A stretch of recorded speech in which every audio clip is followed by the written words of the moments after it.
నర్సాపురంలో గల నల్లరాయి క్వారీల వలన నష్టపోతున్న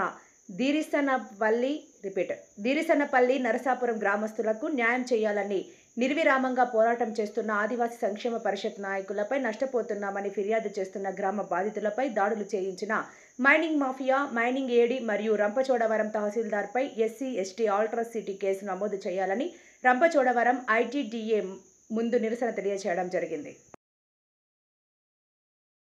ఆ క్వారీ వల్ల నష్టపోతున్నటువంటి బాధితులు మమ్మల్ని ఆశ్రయించడంతో ఆదివాసీ సంక్షేమ పరిషత్ నిర్విరామంగా వాళ్ళకి న్యాయం చేయాలని పోరాటం చేస్తూ ఉంటే అన్ని రకాలుగా నయానా భయానా చేసి లాస్ట్కి ఈ నిన్న ఎంక్వైరీకి వచ్చినటువంటి మైనింగ్ ఏడి మరియు ఎంఆర్ఓ అదేవిధంగా ఎవరైతే అక్కడ క్వారీ నిర్వహిస్తున్నారో ఆ మైనింగ్ మాఫియాతో చేతులు కలిపి అక్కడ ఉన్నటువంటి ఆదివాసుల మీద ఉసిగొలిపి వాళ్ళ మీద, అంతేకాకుండా వాళ్ళకి అండగా ఉన్నటువంటి నా మీద కూడా దాడి చేయించడం అనేది జరిగింది. చాలా హేయమైన చర్య.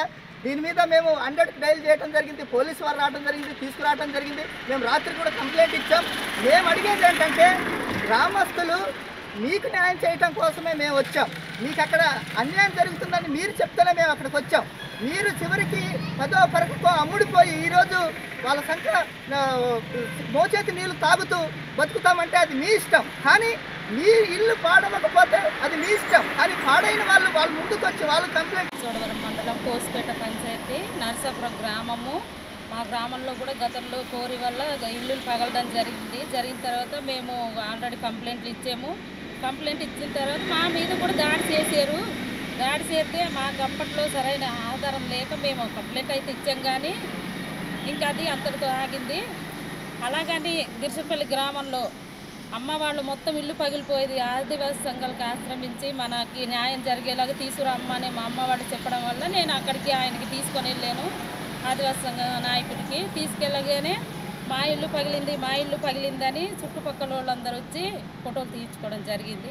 తీయించుకున్న తర్వాత వాళ్ళు ఏంటంటే ఒక గ్రామస్తులకి అంగీకారం లేకుండా మీరు ఎందుకు తీసుకొచ్చి ఫోటోలు తీయించాలని మాతో గొడవకు వచ్చి 3 రోజులు మా చెల్లికి మీటింగ్, ఇదిగో మీటింగ్ అదిగో మీటింగ్ అని 3 రోజులు మీటింగ్ పెట్టి 4వ మీటింగ్కి ఫస్ట్ మీటింగ్ రోజు పోలీస్ స్టేషన్కి వెళ్ళి కంప్లైంట్ ఇస్తాను, మీరు సంతకాలు చేసి కాగితాలు ఇస్తారా ఇయ్యారని బెదిరించడం జరిగింది. బెదిరించే మేమే 10 మంది వెళ్ళి పోలీస్ కంప్లైంట్ ఇస్తాను నీ మీద అంటే, అలాగని పిఓ గారికి మేము లెటర్ పెట్టాము. లెటర్ పెడితే ఊరు పరువు నువ్వు తీస్తున్నావని 2 మీటింగ్లు పెట్టి 3వ మీటింగ్లో 20,000 జుర్మానా కట్టాలంటే ₹1 లేదు మా దగ్గర కట్టడానికి అంటే, అయితే మీకు గ్రామం నుండి వెలివేసేస్తున్నాము, మీ ఇంట్లో సావు పుట్టుకు దేనికి రామన్నారు. అందరికీ నమస్కారం. నా పేరు గంగా భవాని, బల్లెం గంగా భవాని. నా గిరిసన్నపల్లి గ్రామం. అయితే నా గ్రామానికి దగ్గరగానే ఆ క్వారీ అనేది ఉంది, నల్లరాయి క్వారీ. దాని బ్లాస్టింగ్ వలన ఇళ్ళని పగిలిపోతున్నాయి.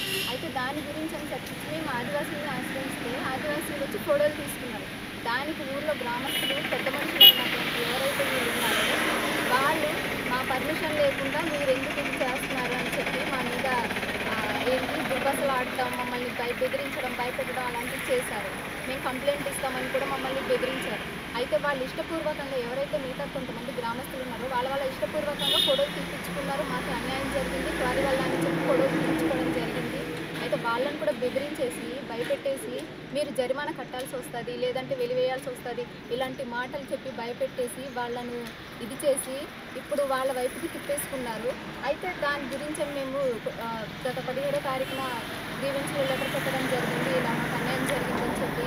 అయితే ఆ లెటర్ పెట్టినందుకు కూడా గ్రామ పెద్దలైనటువంటి వీళ్ళు నన్ను 20,000 జరిమానా విధించారు. అయితే నేను ఆ జరిమానా అనేసరికి నన్ను వెలివేస్తారనమాట. ఇంకా మాకు చావు పుట్టుకలకి రాము ఇంకా మొత్తం గ్రామ బహిష్కరణ ఇంకా ఏం లేదనమాట. మాతో ఎవరైతే మాట్లాడతారో వాళ్ళకు కూడా 15,000 జరిమానా ఇలా కట్టాల్సి వస్తుందని చెప్పి భయపెట్టారు. అయితే ఎవరైతే ఇందులో మొదట మేము బాధితులం, మాకు కూడా నష్టపోయామని ఎవరైతే సంతకాలు చేశారో వాళ్ళని కూడా బెదిరించి తెల్ల కాగితాల మీద సంతకాలు చేయించుకున్నారు.